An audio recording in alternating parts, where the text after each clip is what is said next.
Time's up, Admiral. Here it comes.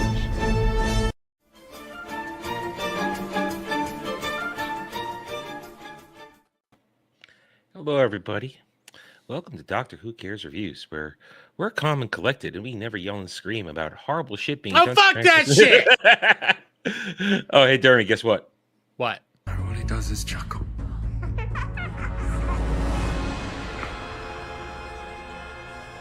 He's amazing. No. No. I've been waiting days to do that. I've been No. waiting days to do that. No.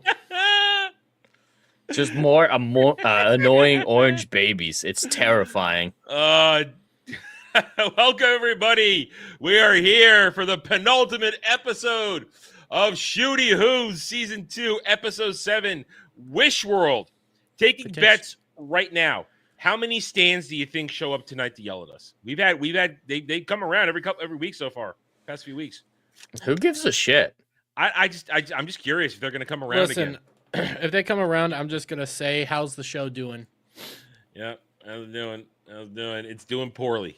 It's doing poorly. I mean, it's not like we had this whole discussion on whether or not the show's gonna be canceled, and then wouldn't you have it? It looks like more people think that the show's gonna be canceled. Yep, because there's no leg to stand on for ratings.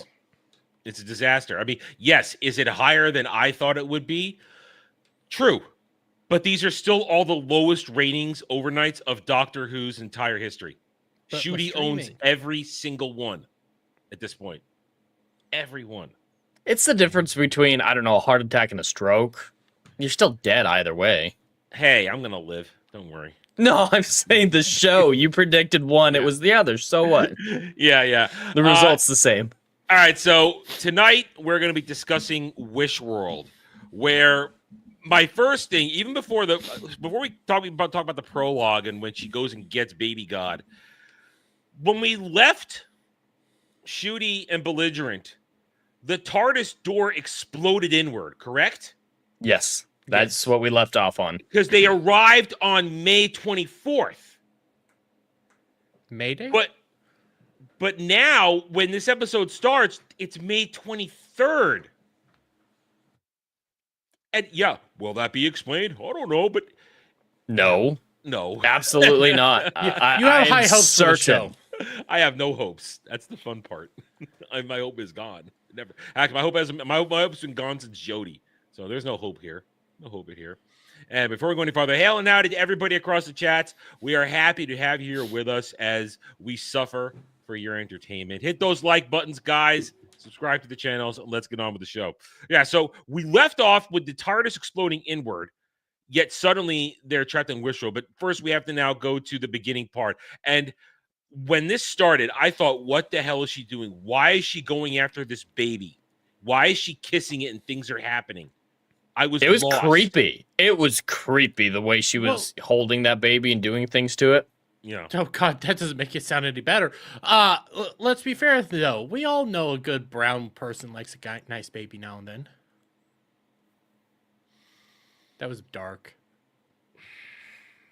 The brown lady stole the white lady's baby.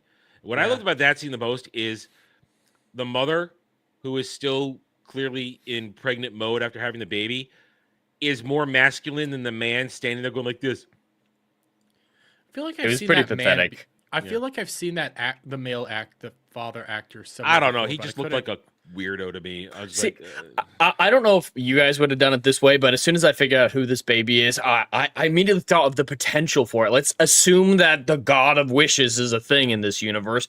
Why don't we show that? So I would have had the kid be a little bit older so we don't get the annoying orange, and there just be natural phenomena appearing around it, kind of like Grimm's Brothers fairy tales. We get a few stuff of, the kid knows these fairy tales and he wishes them into reality without even realizing it.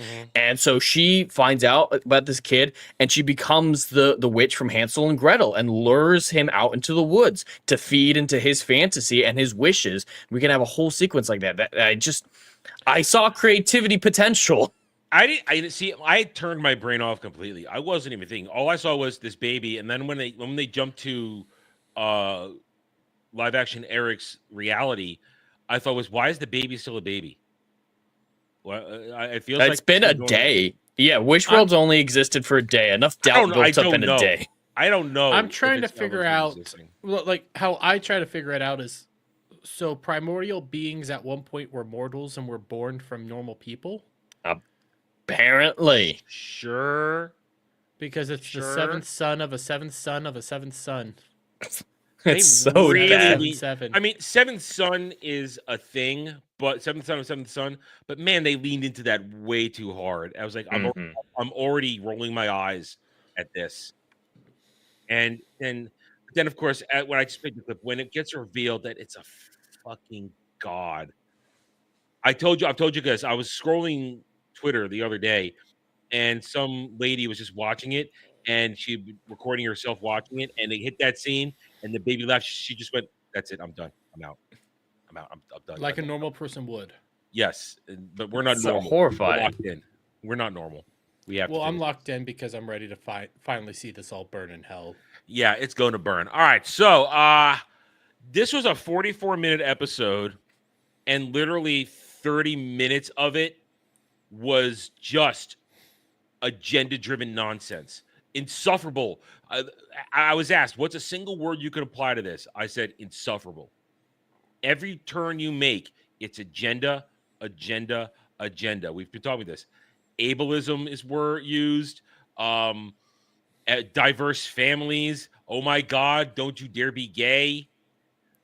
This was one of the most agenda-driven episodes we've ever seen because it Yeah. puts it in this 1950s style world, which they put up as the epitome of all evil as the 1950s. And there are people who, on the other side of the political aisle, romanticize the 50s. So it's a hot time period where there's a lot of controversy. So, of course, they pin it there and try to lean into everything except the racism. The racism is the only thing that's not included in this fake world. And it's so in your face. It's unbelievable how much nearly every line is related to some sort of modern propaganda. I couldn't believe it.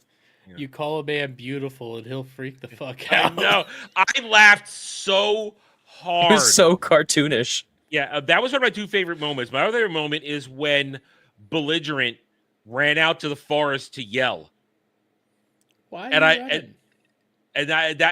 used that as my opening clip. I said, "Gee, I feel the same way watching this." I mean, that was just so perfect. I actually connected with her because I feel like that when I watch this shit.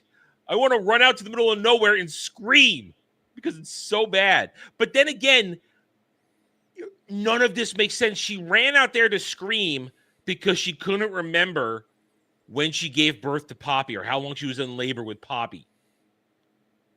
And the doubts kept happening, and her auntie kept bugging her. And we finally met her mom, who turns her in later.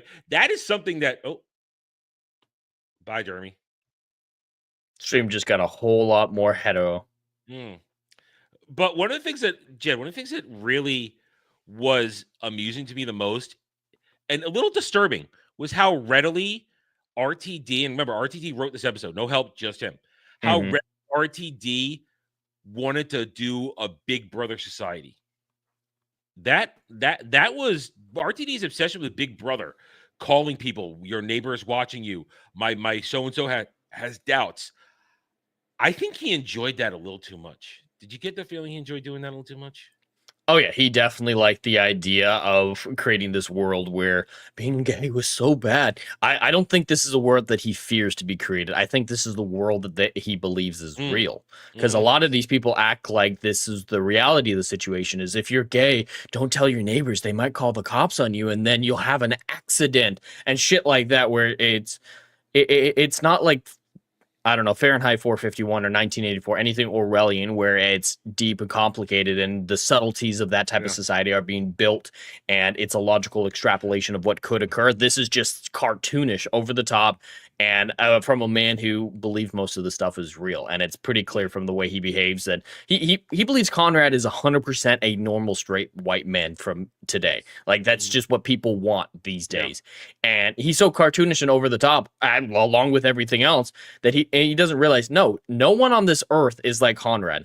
Conrad is so dumb and inconsistent. He needs a diagnosis of schizophrenia because of how much he changes his mind and flip-flops his motives that you can't get anything stable out of him. Yeah, go ahead, Jeremy. I would say there are people. You're like really low Conrad. now. You're really low now. I would say that there are people like Conrad within this world. The problem is that they're all retarded. So nobody even takes them into account. Nobody even like listens to them. Like when there's a fucking Mexican white supremacist dude that runs around that likes to bang cat ladies or cat boys and stuff like that. So those people exist, but RTD's thinking that those people are the majority when in reality they are the laughing stock of their own fucking side. And you brought up the point about how Conrad is schizophrenic in his behavior. One minute he's like, "Oh, the baby, I'm so tired, old lady Ronnie. I'm so glad you brought me a sandwich." And then as soon as the doctor's there, "Hello, doctor. You said that I didn't exist before. Well, look at me now. I run the world." It's inconsistent, I think, is one of the subtitles of this entire season when it comes to the writing. And not that it from good to bad, I mean in how it's using all these characters. There's no consistency to anybody's behavior from one episode to another. None. And it's really on display in this one. Yes, people are not their actual personalities in this, but those who are, it's terrible. I mean, I have a thought that's occurred to me. I remember when old lady Ronnie, Mrs. Flood Ronnie, when she's making the sandwich and she's muttering to herself. Do you think they're going to have her turn on diversity hire Ronnie? I could absolutely see it because they're setting it up. She's not going to join the doctor or anything, but kind of Grima Wormtongue it. I think she That's might why I said Grima. turn. Yeah, turn. Yeah. No, I think she's going to Grima it. I could definitely see that. I think it'll be like Grima Wormtongue, but I think what it will actually be is more we need to be nice, work together kind of thing instead of being dominant and submissive. White woman talking to brown woman. Well, that's the thing. So All diversity hire Ronnie does is yell at her. And that is so on purpose, having the brown woman yell at the old white lady.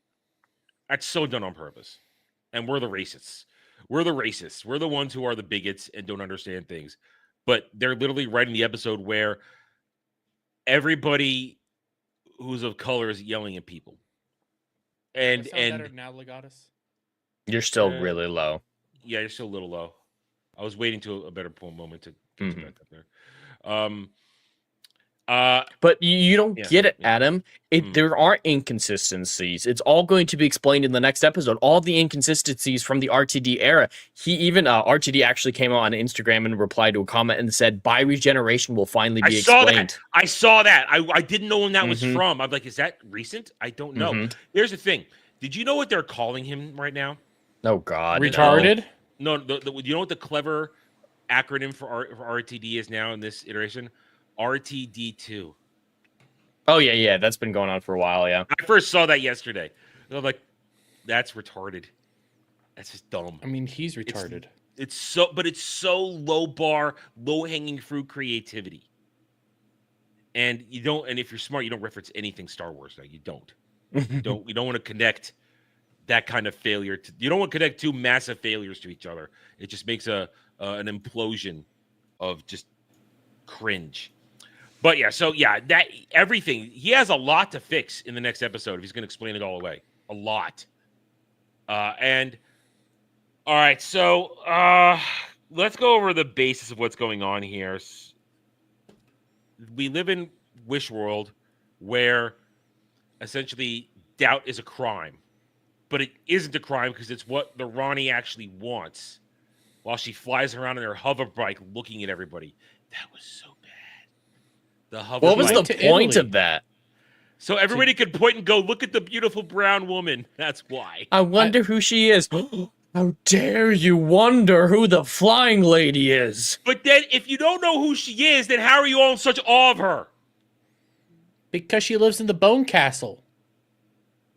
Yeah, what was with the bone aesthetic? It was so random. I don't know.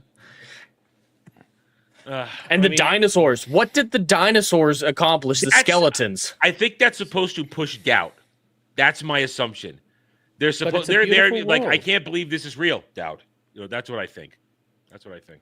It probably because they showed off that everybody's doubtful constantly, Mm-hmm. but they don't want to admit that they're doubtful. So as we go into Wish World, we get a view of everybody with their altered personalities. It turns out that in this altered world, they decided to make Shooty a straight man married to Belligerent with baby Poppy. God. And my God, I mean, listen, we've all seen gay actors play straight. It could be done.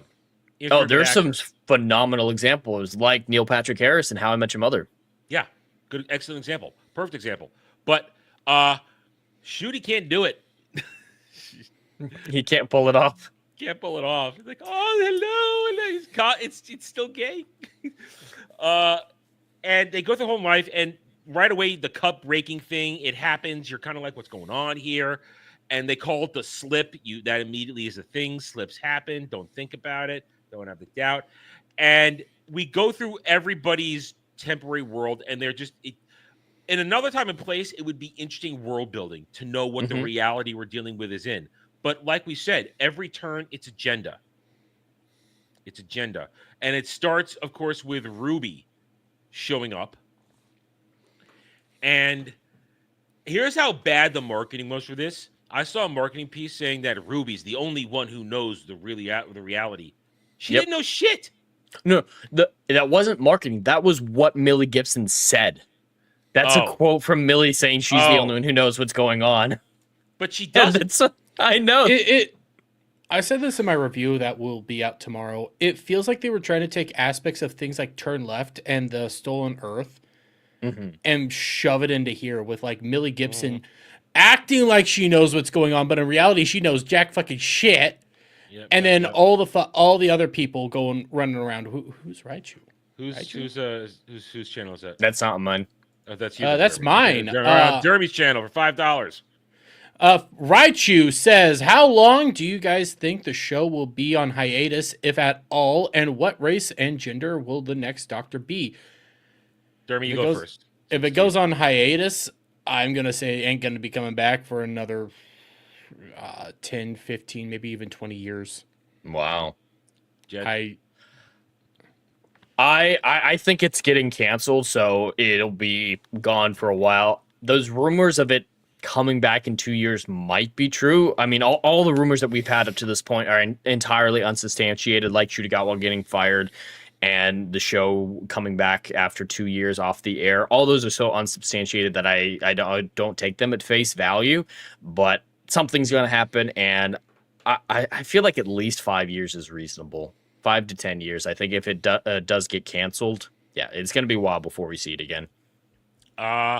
Honestly, outside of agreeing that I think it's canceled, it's done. Hiatus is that I don't believe when they say pause. That's like the biggest bullshit thing ever. That's the trope. I haven't given much thought to how long it's gone. I'll be honest, I haven't. As to what it'll be when it comes back, I'd like to believe they learned their lesson. Well, they will have learned their lesson that the Doctor is a man. It's not a woman. And as the most thought I've given is that the only way it comes back and survives is if it's somebody who has the balls and creativity enough and enjoyment and love enough for the franchise to literally erase the past 8 years. You have to have a lot of balls to do this. Yep. You have to go back to Capaldi's generation and have it all this would just be a nasty little nightmare. It's the only way. And Jed, we have had this discussion many times. Doctor Who is one of the easiest IPs to make a change like this in a snap of a finger. All you have to do is have it essentially be, and it's not even making it complicated. Mid-regeneration, because of timey-wimey, a alternate future of how bad things can be if you regenerated into Jodie. Or like a future of not just that, but then look at like it's all a ruse of the master. Something so simple. So simple. And then and I know it's been a while, and I don't know if Capaldi even wants to or is young enough to pick it up again. You back a dump truck of money up to him, and you give him a couple Tenet-like specials to really wrap it up and give a newer generation. You don't need a whole season. Just give a couple Tenet-like specials and then roll into something new and learn the lesson. Nightmare. All nightmare. And learn the lesson. The way I would do it is Testimony is who we saw as you thought they were villain in Twice Upon a Time. I would have them have actually kidnapped Peter Capaldi's doctor, and he's been in one of their chambers, which is a lot like the Matrix this whole time. And when he comes out, he's aged and, pick up right there where it's like, you didn't even leave testimony. You didn't even get to go say goodbye to everyone quite yet, and still include those farewells in one shape or another with Clara, because I think the Clara farewell and Bill and Nardole were important to Peter Capaldi, but just blame Testimony since it was right there. People will understand the connection. Just say, Testimony made him hallucinate, all that. Yeah, Keep it I'm simple. okay with that. I'm okay with anything that gives a logical explanation to explain everything since Chin Balls and Jody is a nightmare lie, because nothing ever goes back to the way it should be unless you erase the timeless children. Yep. Mm-hmm. That's the core of it all. And we have a very, very distinct feeling that next week RTD is going to 100 times down on the timeless child. Oh yeah, it's gonna get worse before it gets better. And Omega. you need to bring back a talented actor, someone with actual experience to play the Doctor. I think a great example of someone who he's already been in the show before, but that happens twice now, so there's already a precedent for it. I think Mark Sheppard would do a great job as the Doctor. Crowley from Supernatural. Yes, that he would be great. He would.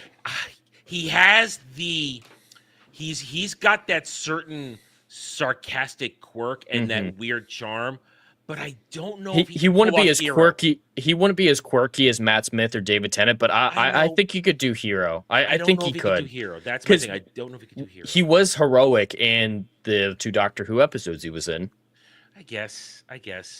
But I do like Mark Sheppard as an actor. I do enjoy him. His Crowley was fantastic.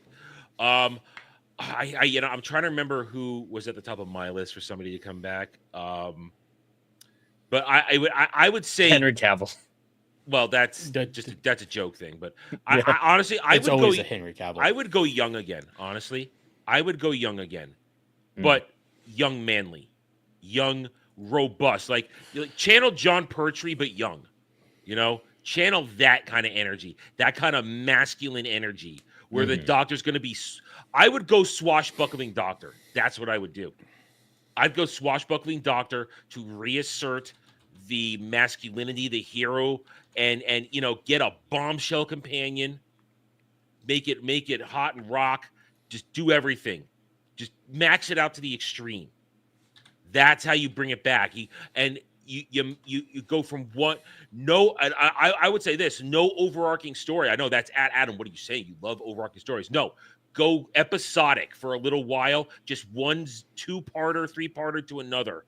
One zany adventure for another, and then bring everybody back that way. Don't try to confuse anybody with homework. Just do one exciting adventure arc after another, mini arcs after another. No time together. Just have a lot of fun with it. And I think you bring everybody back that way. I think that's a path to glory. But we're not going to get it. So thank you, Raichu, for the $5 to Dermy. That was a pleasant diversion. That was very pleasant. Yes. That's something we could discuss on on Doctor Who Nerdgasm, how we would save the Doctor. But we're not here to save the Doctor right now. We're here to point out how it's been murdered in the crib over and over again. And it's been murdered. It has been brought back. It has been defiled. Necrophilia has ensued. Cannibalism, all sorts of disgusting. Oh, why do you always go to the cannibalism? It's me. What do you expect? I know it's you. Gay cannibalism. Oh, Yeah. that's RTD did some gay cannibalism here. Let's be real fair here. and Shooty happily allowed it. All right, He so enjoyed it. Shooty does not give a shit about this franchise. No, he doesn't. That's very clear. Like, he just No, he doesn't. heard, hey, he's got a TV show. Great, I'll do a TV show. He had no idea what he was getting himself into, and he's more than Dude. happy to move to LA the moment he can. dude, he was RTD's current plaything that was Yes. hired to do this. Look, legitimately, the only reason he got the job was because he bent over. That I'm not. Literally. I have no proof to support Go that. back But if to you the look at BAFTAs. the, Go back to the BAFTAs Oh. where he was introduced. Mm-hmm. they They all were the touching evidence each other you need. way too much. That's all the evidence you need. Shooty But, never. You're right. He never gave a damn. Doesn't care. He was here for whatever they paid him, and because he's RTD's boy toy. So on my video that our shooting got to a fire, bleh, I pointed out like he himself has openly admitted he does not like TV. He's not really big into Hollywood either. He likes West End. He likes doing plays. That's where he's at his most comfortable. He has said that himself. That's why he's going to do that new West End play about fucking Shakespeare fucking another dude. That's where he is at his happiest. Fucking another dude. Yeah, I saw the thing. It's Shakespeare is going up against his rival, and it's very clear that they are gay together. No. Why? I think Shooty's Shakespeare in the play. Well, of course he's a power bottom. It's an image. I need to pull up that. All right, find it. We'll bring it up later. All right, so let's get back to this nightmare of the show. So everybody's little things about how they're different in the world. It's so frustrating, and I come back to this because I brought up Ruby and how she feels displaced and this and that, and when she goes to what you guys very cleverly called in Green Room today, the Cripple Avengers, the Cripple Avengers. No, she went to the Council of Cripples, but the Cripple Avengers are the people she's teaming up with to go save. Okay. But she goes to Cripple Town, Cripple Shanty Town, and while she's there, and I didn't notice this until I saw somebody else point this out, so I give credit to the random post on X that I saw. What I love about the most of this is for some reason, and I'm going to say it's because she's white and straight, RTD likes to punish Ruby. This is now the third or fourth time she's had her stepmother betray her for one reason or another. For the woman that loves her so much, and every time reality shifts, that love isn't there. And as opposed to like maybe past adventures with other companions where somehow when things are shifted, their loved ones still kind of feel a deep connection. Every time reality shifts around Ruby Sunday, her black mom and her black foster mom and her black foster grandmom, they turn on her every time. Well, remember back when Rose went to the alternate reality, ended up seeing her father. She wasn't born, but her mother, there was alternate reality mother as well. Alternate reality mother died, and then alternate reality father kind of started gravitating towards her. He had no actual connection to her outside of, this is an alternate reality daughter I could have had. And he loved her still. And then he ended up actually being her father. No, even when the family was at the worst, like Martha's family, I like them as characters, but I don't like them as people. And when they have a chance to betray Martha, you think they might go. They do it a little bit with Saxon. I mean, the government comes in and says, "Hey, we're looking for your daughter." They're a little overwhelmed, and by the time they figure out what's going on, they still work with Martha. They work with everyone on the Valiant over that year that never happened. And yeah, that's the worst example of a family from New Who, at least for the family of a companion. And now we're going to this, like you're saying, every opportunity. And I don't know if you guys noticed this, but I laughed. Throughout this whole season, Belligerent has been talking about, I want to get back to my parents. I love my parents. My parents are best. We do see the mother, but we also see the grandmother. It's the same dynamic as Ruby. I thought it was her aunt. She's too old. She says it's still auntie, the same thing. but... Two women. It's still two women. It's two women. She said auntie. So, that's why. so where's her father is more my point. Okay. I see what Jed's saying, but to the auntie thing, there is a weird thing in some of the other cultures where they'll call like grandparents or stuff like that aunties instead. Shooty got to show that off within the storyteller when he's walking around that thing calling people uncle and auntie. It's an other people's culture thing that I don't. It's an other fully people understand. thing. Wow. Yeah, it's an other people thing. By the way, I pulled up the image of Shooty's thing. Oh no. Oh God. I don't know who's playing Shakespeare in this, but if you're telling me that this is a straight play, bullshit. He shouldn't. So gay. He shouldn't even have a mustache if he's playing anything that period. Oh, he's not going to listen to anyone to shave. Now that he's special, he's going to do what he wants. He needs his gay porn stash. God, His flavor saver. He's the flavor saver. There's no way that plays straight. I'm sorry, you can't convince me. What do you think at this point Shooty God was going to do anything where he's even remotely going to be straight? No. Oh God, not at this point. He's at this point, I was about to say he was in Barbie, but at the same time he was a Ken. So that's pretty gay, yeah. But I don't even think he'd come back to the show. Let's say the show somehow survives for another few years, and there's an opportunity for a multi-doctor special. He's not coming back. Jodie will in a heartbeat because she's got nothing going on in her life. Do you think we see a regeneration next week? I still think he's going to die. That is still my bet, is that RTD is ending Doctor Who with finality. And the only way to do that is to kill the Doctor.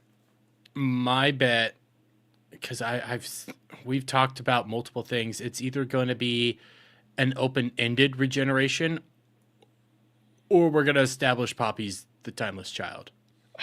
I still think that's going to happen. Something Timeless Child is happening next week. I agree with you both on that. Something Timeless Child is happening next week. And the reason why I say Poppy's the Timeless Child is because I think it's going to close a loop. That Ncuti Gatwa ends up essentially dying by throwing Poppy through the portal and establishing the Timeless Child. If there are any sequels that'll follow the pre-Hartnell Doctors like Joe Martin, follow Poppy's life with Tecteun, that's Doctor Who season 3. All right, we're getting ahead of ourselves here. We still got to get through the rest of this dumbass episode. Where do we go from here? I'm kind of lost. Okay, we just talked about the Cripple Avengers and the Council of Cripples. All right, let's talk about Cripple Avenger. Let's talk about so as the world is, we get the reveals that live action Eric and the Ronnie, well, he doesn't know it. He's just a fucking useful idiot. The Ronnies are making doubt in order to create a reality break. And they're using the power of God Baby to do that, to amplify it thanks to what Ncuti Who was doing, running around triangulating shit. And the only people that see the differences in the world are the cripples because they're the ignored and therefore they see things better. They specifically say that Conrad doesn't think of them as people, so he ignores them. Okay. All right. Crippled people, gay people, trans, things like that. There's a whole mini montage of showing their little shanty cripple town of who's in there. Like Jeremy said, there's a very big tranny at one point. You've got disabled people of all shapes and sizes, literally all shapes and sizes. There's a dwarf. What's it called that we keep saying with John Cena? I'd say humiliation ritual. No, humiliation ritual. Yeah. I felt like this was Ruby's humiliation ritual because every single one of them were like, "Oh, you walked past us and you never saw us. You suck. Oh, you're perfectly abled. Oh, you think just because I'm blind I have superpowers?" And like every single one of them took an opportunity to have a jab at her. I was honestly waiting for him to say, "You've got perfect tits." That's just not fair. She doesn't. Well, I didn't know one of them was blind until they told us he was blind. How do you know the dude is blind? He's got no clouded vision. His eyes aren't crossed, and he looks like he's looking right at everybody. And my favorite part of that one is the one crippled chick signing for the deaf woman. It's like, look, we're signing for her.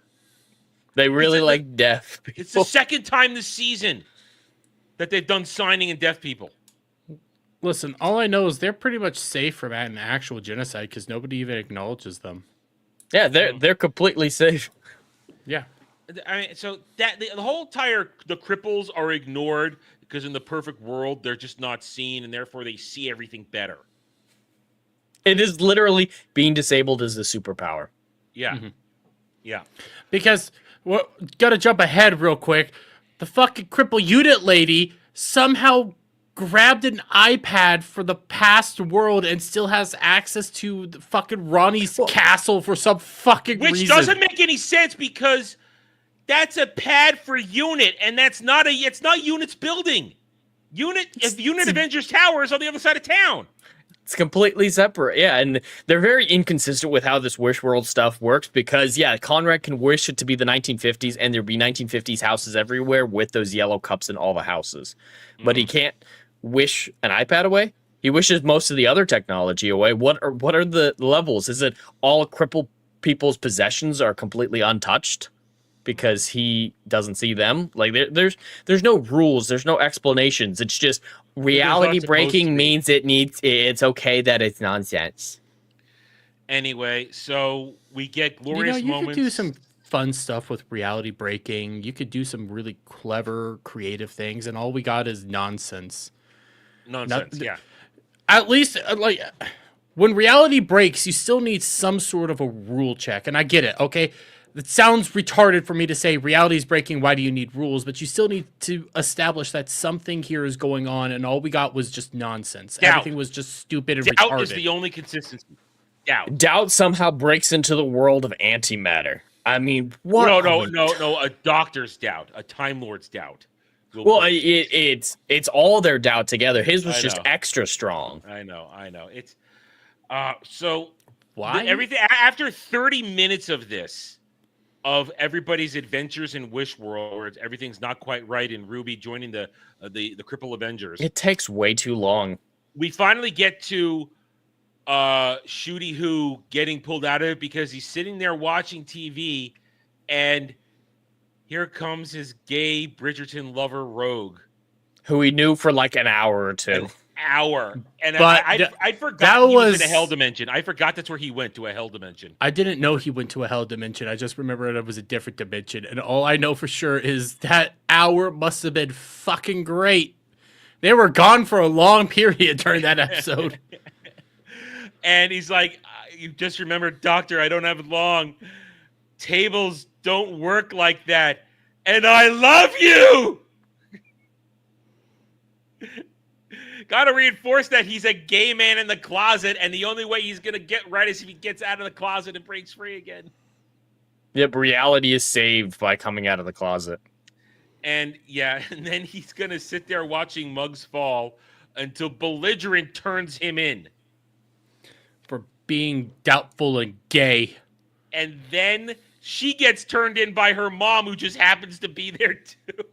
No. So what it was so first off, he's watching Muggs fall directly through a table, not off a table, not slipping. Yeah. It's just phasing through. Why? I don't fucking know. Like that. That's why tables don't work. I don't know. I don't fucking understand any of that. But no. So Belligerent turns in the Doctor for being gay and having doubts. Then Mrs. Flood shows up with her mom, and Mrs. Flood specifically says, we're also arresting you because the only way you could have known that he had doubts was if you had doubts as well, and your mom's here to take care of Poppy. But the mom, she was going, I'm sorry. The mom did call her in. She's like, I'm sorry, I had to do it. Yeah, she felt bad. But the thing is, you can't say the only way you'd know someone has doubts is if you have doubts yourself, and also have a built-in new universe mechanic of cups falling through tables when someone has doubts. Like, everyone knows what that means. So they built a mechanic for people to go, hey, that person has doubts. But it's like, hey, how did you know that person had doubts? Well, you told us the thing that tells us that people have doubts. You have doubts. It's I so don't dumb. Understand the fuck. Like, I could try to understand maybe the cups falling through the thing is to have you stop doubting. But if your goal is to have so it's to stab you back.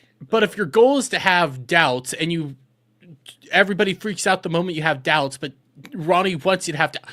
God damn it, my head. It's doubt stuff is nonsense. Exactly. Nowhere to put it. It's nonsense. The real Ronnie wouldn't set up this. This isn't what the Ronnie would do. This is what the whiny would do. Let's talk about that. This is the Ronnie's motivations are so out of left field that it makes no sense. Jed, walk us into this one. So the real Ronnie is a fascinating character. I wouldn't call her evil in the sense. I mean, I know the Seventh Doctor does call her evil, but that is post regeneration, and there's a lot going on with his head trauma, amnesia, drugs, and all sorts of stuff like that. But she's a lot more complicated than the Master. She's not just, ooh, I like power because power is cool. I love the Master, obviously, but she's way more nuanced. Her first appearance in the Sixth Doctor's era was she was experimenting on humans. And doesn't really care if some side effects happen and they die. What was going on is she was extracting a chemical that allowed people to dream or to sleep, and the side effect was they were becoming irrational and prone to violence. And she's like, yeah. So what? I'm getting the chemical I need if they, go off and do other stuff after. Amorality is what it is. It's definitely way closer to amorality. Her science is the peak of everything. She wants to know whatever she's decided is her project. She's going to follow that project at the exclusion of everything else, with no morality being a concern whatsoever. If she has to, burn a little bit of a world to get what she needs for her science experiment, she's going to do that. And in some of the lesser known books and side adventures and whatnot, she has worked with the Doctor. I mean, they did grow up together, so it's not a purely antagonistic relationship between them, because she can absolutely have personal gain in a conflict against the Master, for example. And when the Master and the Doctor were both with her, she literally says, I don't care who wins in this battle between the two of you. I actually find it kind of cringe. Go somewhere else. I don't give a shit. She doesn't get involved in big plans. She doesn't get enslaved to someone who's more powerful than her. She just does her fucking experiments. But Jed, they danced together at the fires of Persephone, and people wondered if they were lovers. Yeah, no. I mean, they might have when they were kids, but it's... Well, that was during the Time War she was talking about. I mean, so it's like she in that little moment there, she's alluded to the fact that, yes, we fought together during the Time War, and we were grand and graceful, and it was glorious. I know. I have to admit this. The moment she turned on the disco ball, all I could think of was when the Master was pretending to be Rasputin at the end of Jodie Whittaker's run. Oh, I was thinking about the Master from the David Tennant era when he was doing the song and the dance when the Toclafane attacked. I just thought it's just getting gayer. That's all I thought. It's getting gayer. But yeah, her performance is all over the place. Sometimes she's, I'm generic evil woman who wants power because mwahaha. And other times she's come with me, hurry, we have to look. Come with me over here. I'm schizophrenic. I'm jumping around. I'm bipolar. She's either trying a bad impersonation of Matt Smith or a bad impersonation of Roger Delgado, the first Master. She has she has nothing else going on. Maybe she's bland. All right, so she's got three things.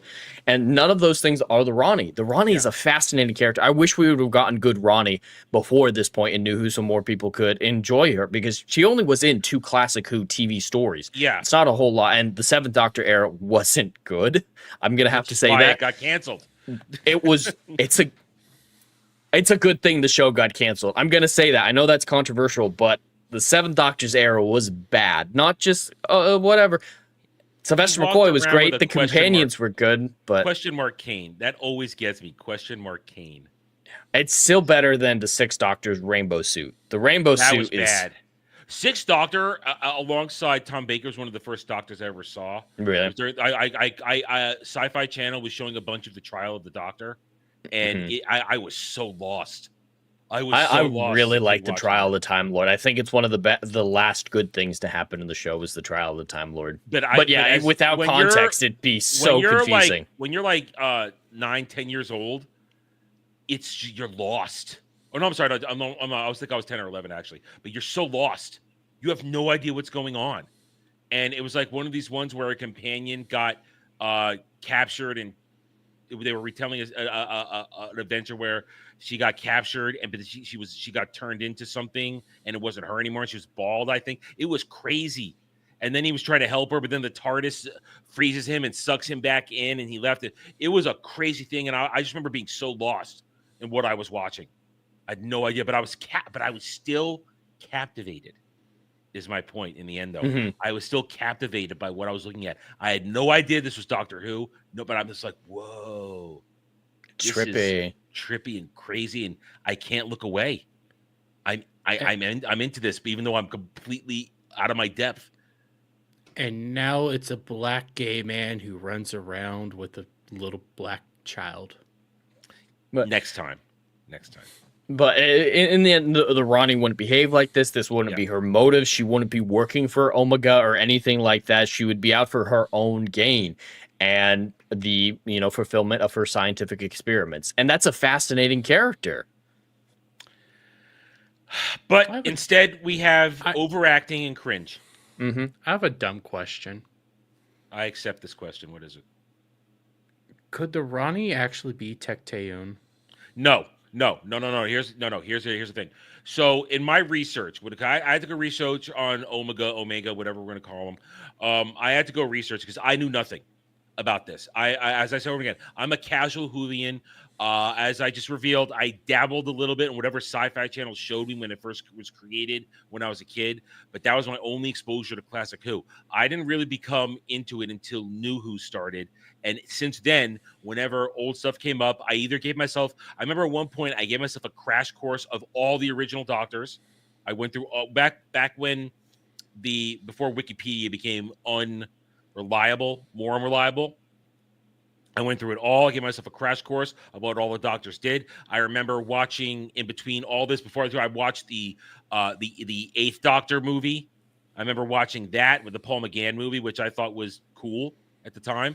I understood it was Doctor Paul Who. McGann's great. I did understand it was Doctor Who when I saw it. I'm like, oh, this is Doctor Who, because I'd already seen Tom Baker a few times.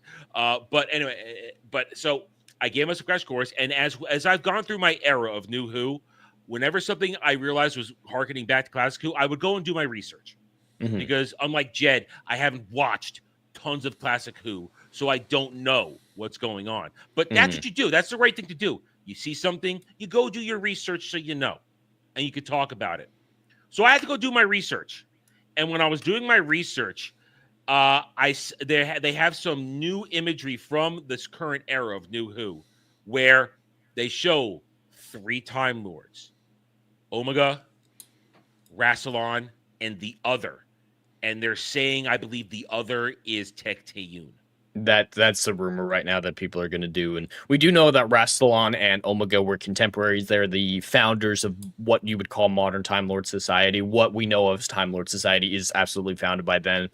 And we did actually see Rassilon. Timothy Dalton did a great job, I think. I love Timothy Dalton's Rassilon.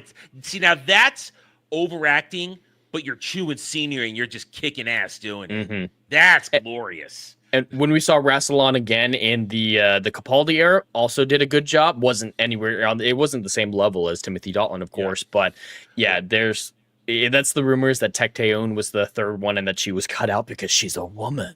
But how can you have I guess that was before regeneration. You could switch genders, so. But what we have here is, and when it comes to Omega, is that he's also an unreliable narrator because they make it clear that he doesn't remember things correctly, especially after he assimilated some of the Doctor's DNA, his biodata. It fudges with his memory. So that's all inside stuff, though. So Omega only showed, and I'm doing Omega because that is how the name was pronounced in the actual Classic Who episodes. It's the way I like to do it, but Omega, it makes but that's sense. They're saying, just like the Doctor, the Ronnie, the Master, the Engineer. They call him the Engineer too. That's his other subtitle. Because that was his job. He was the solar engineer. But Omega only showed up in 2 arcs of Classic Who. Once for the 3 Doctors crossover for the 10th anniversary, and then once in the 5th Doctor's era in the Arc of Infinity. The 3 Doctors, I love the 3 Doctors. That's a great crossover, right up there with the 5 Doctors in the 50th anniversary. And Omega was the solar engineer, is what they called him. He was able to figure out time travel. He's the one responsible for TARDIS technology because he figured out what would eventually become the Eye of Harmony. So Rassilon was the politician, the one ruling Gallifrey, giving him the resources he needed, and Omega was the scientist figuring shit out, and he went to observe a supernova and to capture it and to get the power they needed to build the first TARDIS. And in that experiment, he was lost, and Time Lord Society looked up to him as a hero and said, hey, this great man opened the door to this bright new future for us. We honor him, but he somehow fell into the universe of antimatter through the portal of the supernova or something like that. And was able to eventually open up a black hole over Gallifrey to attack Gallifrey. And yeah, his mind's all over the place from existing for thousands of years in the universe of antimatter, where he's a veritable god. And his memories were a little unreliable there. His motives, his feelings were all unreliable. And he didn't have a body because of how long he'd been there. So he couldn't come back to the plane of our existence, which was his plan. And then we saw him in the Fifth Doctor's era doing the same thing. Tries to possess the Doctor, doesn't work, and then he's able to make a body from the Doctor's biodata at the end of it, possess it, but it didn't work fully, so the Doctor had to kill this kind of pseudo-clone of his. And that's all we saw of Omega in Classic Who. Now, in the other stories, he survived that, ended back in the universe of antimatter, and then there's an alternate history where he tried to get out, got out for a little while, and then people time traveled and prevented him from leaving the universe of antimatter. So in the show, he died. In the expanded lore, he's trapped back in antimatter universe. And he's now just a revenge machine. So then how did he get into Underverse? I don't know. I think that's just what they're calling the universe of antimatter. Real quick, Sam 8000 for $2. Timothy Dalton is the best Bond. I love Timothy Dalton, but Sean Connery is the best Bond. Sean Connery, he's James Bond. But I do love Timothy Dalton. Living Daylight's one of my top 3 favorite Bond movies. So I do love Timothy Dalton. Thank you, Sam 8000 for the $2. But yeah, so Omega is a complicated character if you put in all his information.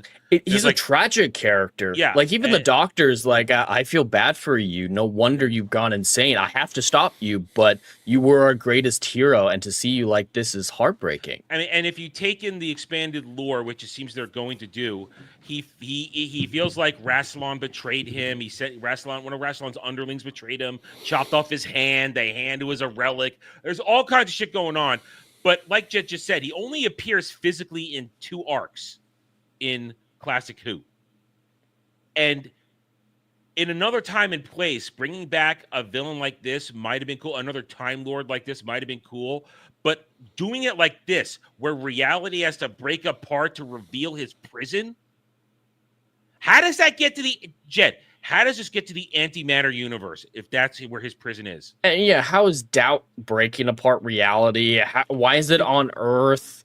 Well, everything's on Earth. You know that. Everything's on Earth. But Jed, correct me if I'm wrong, didn't Omega or whatever you want to call him, didn't he use like the power of 10,000 supernovas? 1 billion supernovas. 1 billion supernovas to make the TARDIS energy, and isn't the Vindicator using the same equal power? Not the equal power. It's a much smaller number. The Whiny called it, like you said, 10 billion supernovas or something like that. But Omega back in the day said, in the Fifth Doctor's arc, I believe it was in the Arc of Infinity, said 10,000 supernovas. So definitely playing off of that, but it was a much smaller amount of power involved. And it wasn't to create the TARDIS, it was to escape, I believe. But bottom line is, the Ronnie's motivations make no sense. She wants to see the truth. She wants to see the prison. With what Jed has explained, this doesn't line up with her personality. She wouldn't want to subservient herself to someone. Like, yeah, she rules the planet she goes to just so that she isn't interfered with more than anything else. She goes to inferior planets like we saw in the Seventh Doctor's era, took over that, and she has ruled planets, but it's more, hey, I'm going to use all your resources to do my scientific experiments. No one's going to stop me. No one's going to say no to me. And that makes sense for her. But yeah, she's not going to let Omega rule her. So unless they have her somehow betraying Omega and taking his powers, which would be ridiculous in this last episode, there's not even a shadow of the real Ronnie in her. They're even subverting the lore, saying the first of the Time Lords, the God, and he goes, I am Omega, I will break free. What are we doing here? What are you, the devil trapped in hell? You're going to break loose? That's the feeling I get. They're painting a picture of the devil trapped in hell and is about to break loose and destroy everything. That's the picture they're painting. The GOAT brings it up. It's kind of like Sutek last season. Sutek was this big bad that they didn't build up. And nobody even knew about. That is it's the same thing here. That's the perfect definition of RTD in this shooty era. Villain, no buildup. We don't do any buildup. And right now, there is a strain of thought going on out there from critics such as us who people are asking, wait a minute, why is Mrs. Flood Ruby's neighbor? And the logical response has been, RTD wasn't planning on making her the Ronnie when he did that. He changed it along the way. The whole Ronnie thing was never a part of it. The only reason I'm willing to bet you money, the only reason he ended up making her the Ronnie eventually was because after the Christmas special, people were looking in at Mrs. Flood and go like, oh, what's going on with this lady? She probably never had any actual thing. She was just supposed to be a fourth wall breaking person. Fourth wall breaking person, and now we're here. Yeah. So he had to do something. Jeremy, that's exactly what I was going to say. You're exactly right. He just thought he was being clever by having somebody break the fourth wall. That's all he thought. He just thought he was being clever. But no, now we're supposed to believe that it was the Ronnie all along. Just like it was Susan Twist all along. So did you see Susan, she was in this episode? Did you guys see Susan? Yes, she was serving food. And she's going to be in the next episode. For some reason. Because what a twist. What a twist. All right, so then where's the real Susan? Well, she appeared for half a second in the television before when Shooty saw his gay lover. Yep, because I don't understand. That was the more important relationship, knowing someone for an hour versus raising a granddaughter and going on adventures with her. She might not be his granddaughter in reality. Or not yet, anyway. Not yet. We're going to get... See, if this is my problem with the whole I don't have any children yet, or and her grandchild is something from his future. The problem with that is if the doctor knew that he still had to survive to a certain potential future to have kids and have Susan, he loves Susan so much that he wouldn't put himself at risk quite as much as he does because he's worried about making sure that Susan does end up existing. Because if he dies at any point, there's no Susan, and he could not bear that. Because that's twisting our logic. Kid. That's twisting the logic we already know. That already happened. He already had a family on Gallifrey, and when he first ran away, he was running away with his remaining family, with his granddaughter. There is no going back to have her again. That is some twisted freaking. Obi-Wan and Vader have a second duel between Mustafar and Death Star 1. It's that same twisted logic trying to shoehorn in crap that never happened in order to make your agenda-driven bullshit a reality. That's what that is. And I at this point, I hope they try and do it because it's just going to break this thing open to be as even more insane than it already is. So, and it gets nuts. So we get the final 10 minutes are just DEI hire Ronnie dancing around, showing him stuff, trying to break his brain. And exposites doubt into him. Yeah. But that's the thing. If you tell someone what's going on, where's the doubt coming from? Is she trying to tell him so much stuff that he doubts what she's saying? And that's the doubt she's going to use? Because if you tell someone the truth, you're not creating doubt. You're eliminating doubt. That was her excuse for exposizing everything. In reality, exposizing everything would limit his doubt. So I would think the reason why she did it was because he still believes that he's John Smith and doesn't understand the doctor. And through the doubt, he was doubting that he was the doctor or doubting he was John Smith. Well, that's what she should have been vague, is you are someone important. Oh, I am doing something. Like, vagaries like that, so he has to, more think about what's going on instead of just outright saying, oh, yeah, you're not him. Yeah, you're this, you're that, you're that. Yeah. That's going to diminish his doubt. He was having a panic attack on the ground just remembering all the gay sex he had with Rose. Oh, my goodness. No. So she gets him out onto the balcony as everything goes to pot. For some reason, because dumb. we saw her with her sonic vibrator. I'm trying to think of a clever name for that thing that she holds it. Her sonic. It looks like a syringe. That's a sonic syringe. Probe. Yeah. Yeah. Her sonic syringe, where she set up earlier in the episode, where little bombs on instead of just having the bombs blow up the balcony, why not just have it blow him up? Yeah, what was the point of casting him off? So she gets him out there, and so that she doesn't interfere. Once again, this is bad villain writing. Kill him. When you're done monologuing, he's trapped. And at one point she says, "Don't you wonder where your TARDIS is?" Yeah, we're wondering that too. It blew up last we saw. And then he remembers, and as he's begging her to let him back in and stop this, because suddenly he seems to know what's going on, he says, "Poppy is real, and that means something." Mm-hmm.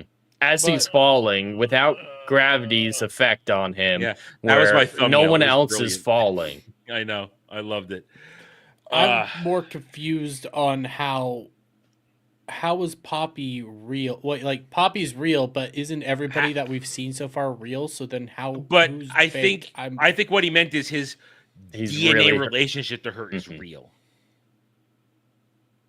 I don't know. Yeah, I why think is that's it, what he's saying. And why is it Poppy? She was a space baby sent to another planet. And remember this too. No. He And remember- aborted that baby. Remember, he crashed it into a fucking planet. And remember, Belligerent saw her in Nigeria. She saw her. Mm-hmm. That's why I think she's got to be the timeless child. Poppy has to be. And or she's a harbinger, because that's the whole thing, is harbingers pop up. No, she hasn't along the laughed timeline. yet. She hasn't laughed yet. Well, they still haven't paid off the midnight monster from earlier this season in the well. Came out giggling. Oh, forget that. Forget that. I think he but- just likes giggling for some reason. And then the episode wait. ends as he plummets, where Ruby and the Cripple Avengers are watching him fall, and are likely going to save his ass because he can't save himself. Because So- that's not how it works. So, question, okay? Because we have one episode left. Yeah. Who told the Doctor to hunt down Belinda? Live action Conrad? Eric. Live action Eric Conrad. Yeah, Yeah, When- he's when- like, so you we don't got- know who Belinda is yet? he started it by saying that. So Okay. it's, once again, chicken egg. What are we doing? The reason why I bring that up is because we're not going to get any fucking conclusions on so many different storylines. No. We're not going to No, know what the goddamn. fuck was actually going on. Remember back at Space Babies, why the fuck did it start snowing in the goddamn spaceship? Oh, no, that was part of Ruby's story. It snowed all the time with her because she's from Ruby Road and Tecteun is Which meant following nothing. her. Yeah. Which meant nothing. Yeah, it snowed a few Exactly, different no- times. Yeah, but nothing ever meant. It It never mattered. went We anywhere. thought she was important. Yeah, we thought she was important. The Doctor thought she was important. That's why it was so important. So then, why is Belinda important now? Why is any of this shit important now? Because we're not going to get it revealed. We've got pictures from next week where she's in her regular casuals holding Poppy, and then I have this one. I just want to bring up this picture that I've been sitting on today, which I found amusing. Just it's another Stan who points something out, and when you think about it, it kind of means something, and it's going to make this even harder to watch next week when you realize that when you take a look at his pinstripe suit as Mr. Smith, as John Smith, and you realize that this is how she's dressed in the next episode. He's going to turn his pinstripe suit into a skirt. He's going to be running around in this the entire episode, probably. Remember, that's the top he was wearing in the Conrad at the end of the Conrad episode. Yeah. He needs a definitive outfit. As much as I make fun of the rainbow suit because I think it's a little over the top, you still need a definitive look like that. Yeah. You need to be iconic. I mean, every Doctor had a look. We mentioned, or the rainbow coat, the scarf. You make fun of it, but the question mark cane. They all have the stuff. Eccleston's leather jacket. Tennant trench coat, Keds, the tie, the glasses. Matt Smith, he went through a couple different costume changes between the bow tie and then he changed it to kind of another tie, but he changed the jacket a little bit.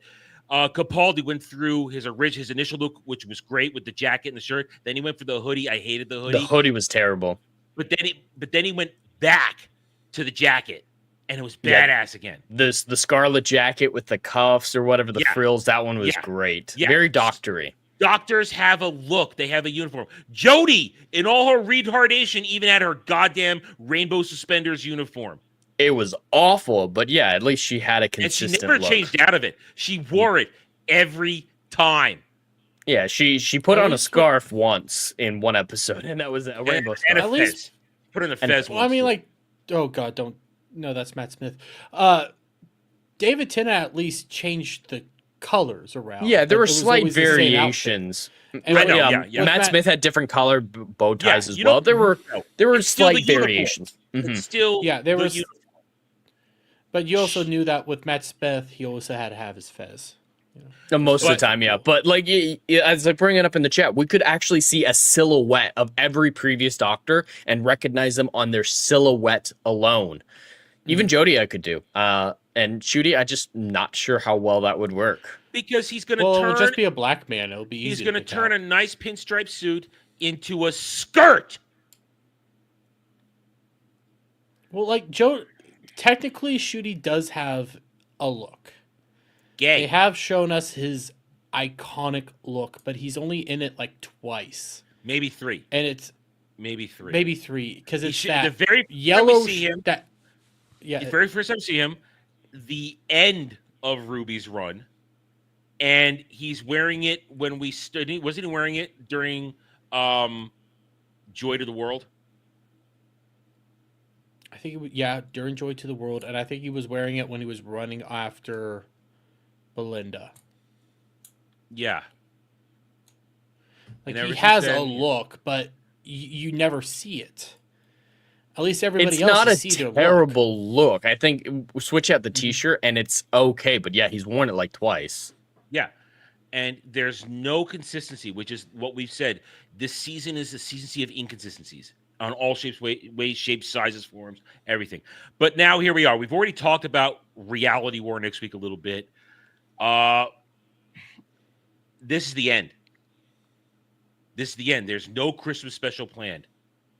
There's no season 3 planned. And We got now, War of the Land of the Sea. With that's- a wheelchair lady, she's going to be one of the main characters. but with that's Kate not Lethbridge Stewart. that's not Shooty. There's Yeah, no more Shooty. Doctor. He's done. Because- He's out. Not fired. like- just he's out. He's done. So like everybody take it to the not fired, but take it to all that. Everybody keeps saying that the BBC is gonna pick it back up. Everything's fine, everything's good. War of the Land of the Sea covers the last 5 episodes that Disney ever purchased from them. There's no confirmation for the BBC yet if they are gonna make another season or not. BBC is the end all be all of that. There's no signs that they're actually gonna No do money. it. And even when there's no money and there's no justification. Like even the fucking overnight viewership data was still atrocious. It wasn't as bad as it has been, but we're still not talking about great numbers here. It's over. And go back to the super chat we got earlier. It's gonna go away. It's gonna go away for years. Not 2, more than 2 years. It's going away. Because if they were hunting for a new Doctor, we'd already know. The new Doctor hunt would be on. They'd be taught because when a Doctor ends his run, the search begins. When you know it's coming, the search begins. There isn't any news. There's of at a least Doctor. rumors out there, just like the But Harry it's Potter always cast. the same rumors. It's always the same rumors, though. It's No. never- That's what I mean. Like if it's actually happening, the mainstream media is theorizing. They're doing I know what big you mean, I know what rumors. you mean. I know what Yeah, you mean. Yeah, just like the Harry Potter casting, people are throwing out names. People are talking about it. It's in the zeitgeist if there's going to be a new casting, and there hasn't been anything. No. And most of the time, they announce the Doctor prior to the regeneration. Like we knew Shootigawa was coming Yeah. before Mhm. Jodie became David. Yeah, we knew that Jodie was coming. When Yep, there Capaldi was an in. announcement for that. And Peter Capaldi, we saw his fucking eyes. in in an 50th. episode 2 during- months before, yeah, Yeah. before his I regeneration remember scene. the build-up for him. I was watching live. We were all probably sitting there watching the special live. I remember I was in this apartment for the first time, sitting in the living room, watching the TV I've been watching Doctor Who episodes all day as they build up, and there it is. Here's live. We're gonna do the big reveal. Here's Peter Capaldi, everybody. He's the new Doctor. And then it was right before we got to the 50th. Remember And that the 13th, you just see those eyes. Yeah, all of them. They're all here. All 13 of them. It was great. And here we are. Nobody cares, and there's nothing going on. This might be the biggest evidence possible because Shooty's not fired, but he's gone. He's out. He's done. Yeah, he doesn't want to be here. He doesn't want to be there. The whole idea that he got fired was idiotic. None of the companions want to be there. Yeah, they're basically daytime hires. They're there for the daytime. None of shift. them are fans. None of them have become fans. Yeah. And to top it off, as we just said, if there was more plans, we'd know there's another Doctor right now. They'd be hinting, okay, we're going to reveal it. Nothing. They would have renewed the show already. If a show is doing well, they announce renewals. Like they would have. I was gonna say they would have announced it at the end of season 1. There would be none of this kicking the can down the curb, waiting for all these 26 episodes to go. Disney would have immediately said, "Hey, we're gonna order a 3rd season just to make sure that this all gets round out." Because it's good for marketing. And if you cancel the show, you wait till it's not until the previous season is done, so you don't hurt the marketing for that season. That is just television 101. Yep, you're absolutely right. You're absolutely right. They're not gonna confirm whether or not it's dead or not until the end of the war between the land and the sea. That's when we're gonna. You're not wrong. Unless they end the show, like I think RTD wants it, like killing the Doctor, I'm right there with you. So we're not going to find anything until there's nothing new coming out. And that's the bitch of it too, because RTD is on a mega power trip. He's already moving on to other shows. Oh yeah, but he brought this back Channel 4. so he feels he can end it. He feels he can end it. Mm-hmm. And that's the shit of it. That's shit of it. You know, Jed always said the best way to watch Doctor Who is to get all the way up to Peter Capaldi's Regeneration and then go on to a special on YouTube. I think I'm going to go do that from now on. I can't find it anymore. It got taken down for copyright. Really? Oh, fuck them. It's just, end it and then go watch the last few minutes of the 50th anniversary, because that's all it did. It's Peter Capaldi regenerating and then fades into Tom Baker's curator walking up to Matt Smith. That's all it was. That was a cool thing. That was a cool thing. All right, so Jed, bring up the overnights just so we can take a look at them. And all right, got them right here for you. All right, let me bring it up. All right. Yep, the overnights have dropped back down to the range that most of the season's been kind of in between 1.5 and 1.8. This episode is 1.83 million overnight viewers in the UK. Still don't have the consolidated from last week, the Interstellar Song Contest. And we were actually talking about it in the green room. The fact that we haven't got these numbers yet is kind of surprising. I mean, it has to be at least 7 days, but I feel like they're hiding it a little bit because they don't want people to know that that big bump that we saw last week was purely because of the football game and the Eurovision, which is my fault. I predicted it to go in the opposite direction, but it makes sense. I didn't realize how close they were. It does make sense. When you think about it, it makes sense. I didn't realize that they literally led into each other. If I had known that on the same channel, I would have been able to predict this, but I thought they'd be on different channels with a little time between them. Well, I thought Eurovision was on a different. So we don't live there. We don't know what their TV schedule looks like. We don't know, so it's not our thing. I said this in the green room, but when you do look at all these numbers, I did some math recently. Almost all their consolidated viewership is about an additional 1 million, if not 1.1 million. So like 1,010,000, whatever you want to say it.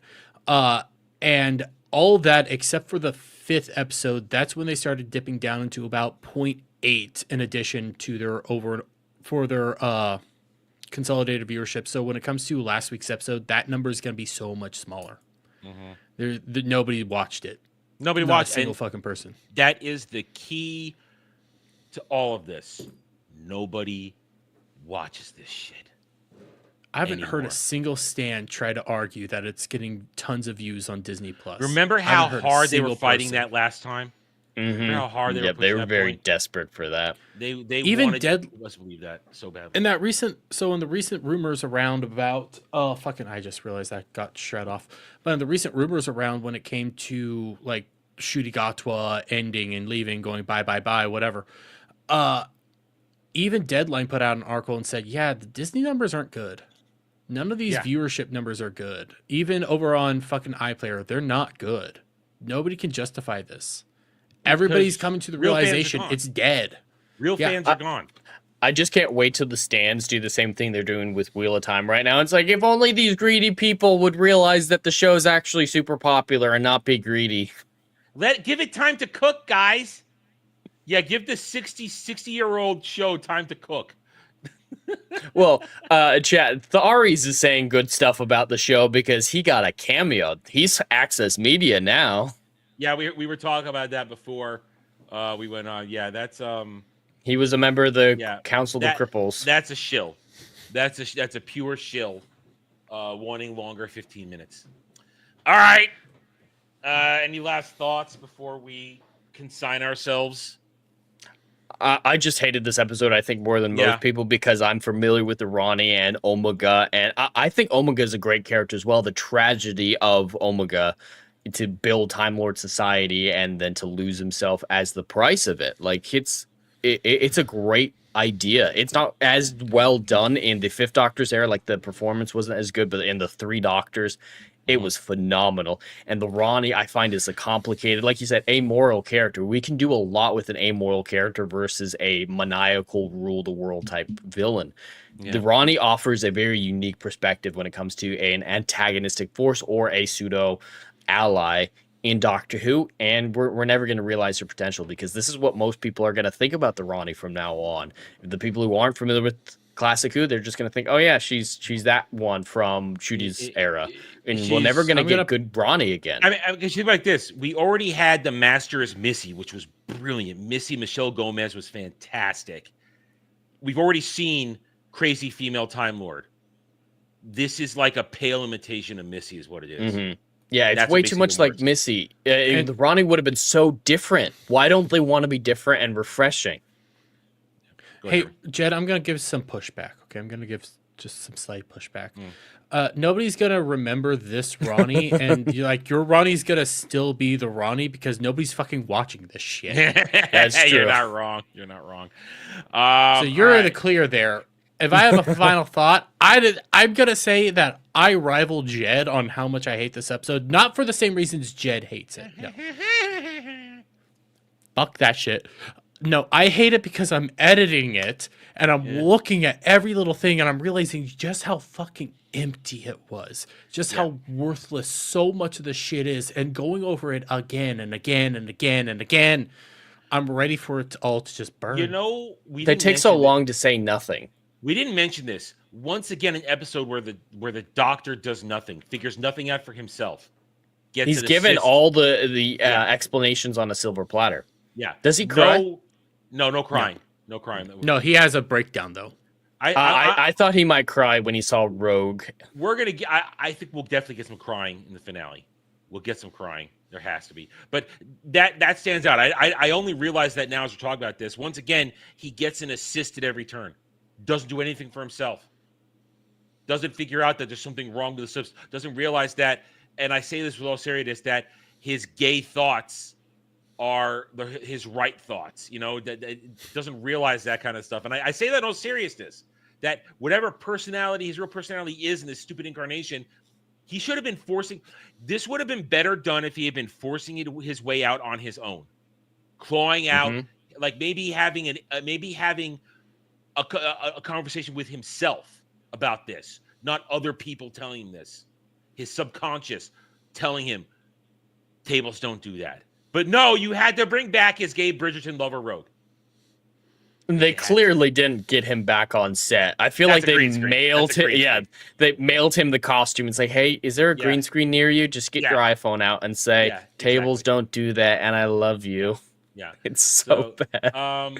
At least when they did that in the Three Doctors with the First Doctor, that was for health reasons. It's clearly like they went to William Hartnell's house, gave him his costume, and he sat on his staircase and they recorded him. But at least that's health related. This is, no one gives a shit. No one's going out of their way without a boatload of money to participate. Yeah. And it's going to fail. And we're going to be here next week, which may very well be our final Doctor Who Cares reviews. Please. Maybe the end. We'll have part to of find me some wants other it to way be the end, but the other part of me is like, you know what? I want to continue. We have no reason to. It's over. It's done. Anyway, So No, thank continue you. it. I dare you, RTD. Let's go. Let's Yeah, double down. Keep going, RTD. Do it. Well, no, he is done. He's done. He's not going anywhere at all. So there it is. We are done. So thank you, everybody, across all the streams for watching us. We hope you guys had a good time. We hope you go watch our reviews of it. We put time and effort into it to entertain you, to break it down in fun and exciting and entertaining ways. And if you're watching on my channel, you will be shifted over to Mellow Mondays, which starts in 10 minutes. I'm going to get moving around for then. So, Jed, want to say anything about what you're doing? Well, everyone can find me on YouTube and Kick at Hollywood Scholar, unless you're already on Hollywood Scholar. And the only thing I have going on is Saturday Night Drive-In this week, Saturday, 6 p.m. Eastern, but I'm sure Adam will talk about it more. Dermy? Hi, I'm Dermy Wormy of Dermy Wormy. I don't know what the fuck keeps going on back there, but I'll figure that out. You guys can check out my channel, usual videos. Right now, it's a little bit of a weird week, mainly because Memorial Day, my whole week's already been thrown off, but there will be more streams. I'm going to keep doing Red Dead Redemption 2 as usual. No guest yet for Ballbusters this Friday, Okay, so it no might guest. just be a crew. We might be free balling. We might be free balling this week. Probably the best idea. But Saturday, I'm not going to be doing a Saturday charity. I know I didn't do one this week, but that's because I had a lot going on. I'll actually be over on Project Egg Roll stream at that usual time, so I will be there. So check me out over at Project Egg Roll, and I'll have some fun. What? Now, were you confused when you were invited on that show? Egg roll doesn't mean dick. You're not getting any penis. No, I was actually more hungry. All right. That doesn't Good night. help. Good night, everybody. Bye.